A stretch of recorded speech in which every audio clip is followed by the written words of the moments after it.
Well, returning to our main thread and this third criterion beyond ethical and theoretical that I mentioned. So practical, your faith that practically speaking, an anarcho-capitalist society would fare better than alternatives. I think this raises a broader question that we should talk about, which is just what would be the empirical mark of success that we would use to judge alternatives if we were going to pit, hypothetically, communism versus anarcho-capitalism and so on. Communism is making it too easy. So we've done that experiment. If you pick communism against capitalism, you have a very simple measure, and that is that the guards on the Berlin Wall are facing East Germany, not West Germany.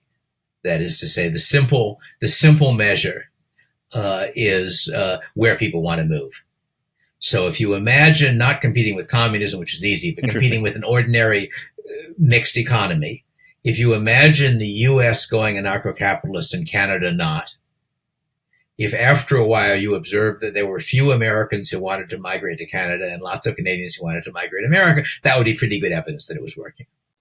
Okay, so it's maybe general human flourishing, but I wonder if we could pick out the actual metrics or parameters that might result in people wanting to move somewhere, just to make it more specific, something that can be tested.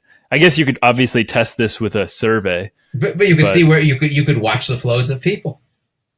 Mm-hmm. If the Canadians aren't letting people in, and the Americans are letting people in, and the Canadians have people who want to come, and have few people who want to come. Sorry, if the Canadians are not letting people out, and the Americans are, as in the East Germany, West Germany case, that would tell you pretty well. So it seems to me that where people want to go is a better summary than a single measure like income, which is a little tricky because how do you compare the money being used in the different places? And life expectancy, that might be of some value if you actually had the data, but it'll take you a while before you know. But I haven't done the experiment. That is to say, I know of stateless societies in the past, and they weren't obviously less successful than the societies with governments that were coexisted with them, but not like we have good statistics for the 10th century Iceland or Comanche in the 19th century, to take two examples of state. Well, Iceland is semi-stateless, but anyway, was. I suppose my hang up is just that the idea of using desirability of living as your measure is that it doesn't seem to tell us what in particular we're expecting from the success of a given economic political philosophy. What we're expecting from the success of it is that it will be a society people want to live in. Yeah. And I guess then maybe you could imagine that the more successful society has lower income because people really like leisure. And lots of them are sort of ascetics who don't have very many material tastes, but boy, do they enjoy it. That could still be a more successful society. A little harder to imagine the more successful society having a shorter life expectancy, but it's not impossible if you imagine that the less successful society is one which feels very strongly about keeping people alive in the hospital for the last possible moment, even if they're miserable. And spending lots of the societal resources on that, it might have a higher life expectancy. And of course, if one of the societies has more women than men, that'll give it a longer life expectancy because women live a couple of years longer than men do.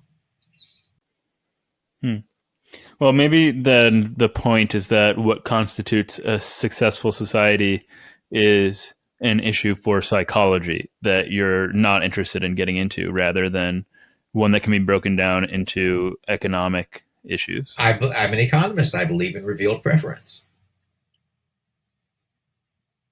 How people act, which society they want to be in, is the appropriate objective test. Okay. No, I mean, I think that's a fair philosophical point that I just hadn't considered. So it's kind of difficult to wrap my mind around, but no, interesting. But you were asking earlier where my moral beliefs came from, and I don't know if it's worth going into that or not. Oh, sure. Would you like to now? I think I saw it was at the end of the book.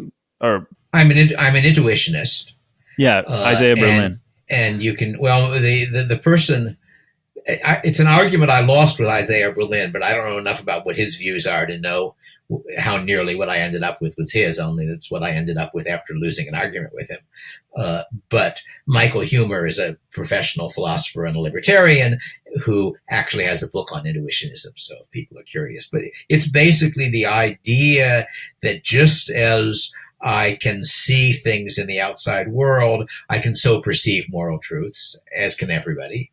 That there is a set of moral facts out there, but they're not a non-physical thing, just as the mathematics is a non-physical thing.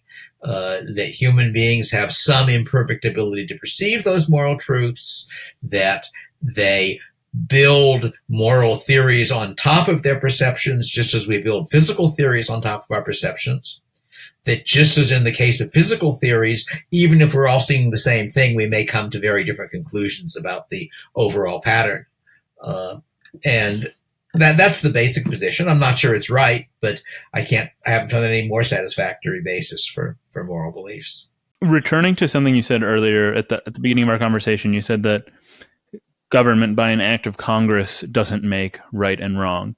So we've thrown that out. Your philosophy is that there are just facts about what is right and wrong, and we have some way of grasping them, but you don't want to take a stance on how that is. That's right. We imperfectly perceive them, and we try to build moral systems out of what we perceive, but the perception is much, just as you don't perceive Newton's laws of physics. You perceive objects moving around. Well, you don't perceive the rules of morality. What you perceive is that person acted badly. That was wrong. And I think at that level, most people most of the time agree, though not perfectly, which is in a sense the natural test of whether or not there's an objective reality out there. Doesn't prove there is. There is the alternative explanation that we've all been brainwashed into the same beliefs by our society, or that we've all been brainwashed by our genes, that the moral beliefs we have exist because those were the beliefs that resulted in behavior that led to reproductive success. Those are competing explanations. But none of those explanations answer my question, which is, what should I do? Whereas my explanation does give an answer to that. And given that, I prefer mine among the alternatives. So if you see a cat being kicked, you're just viscerally confronted with the wrongness of this act. That's basically it.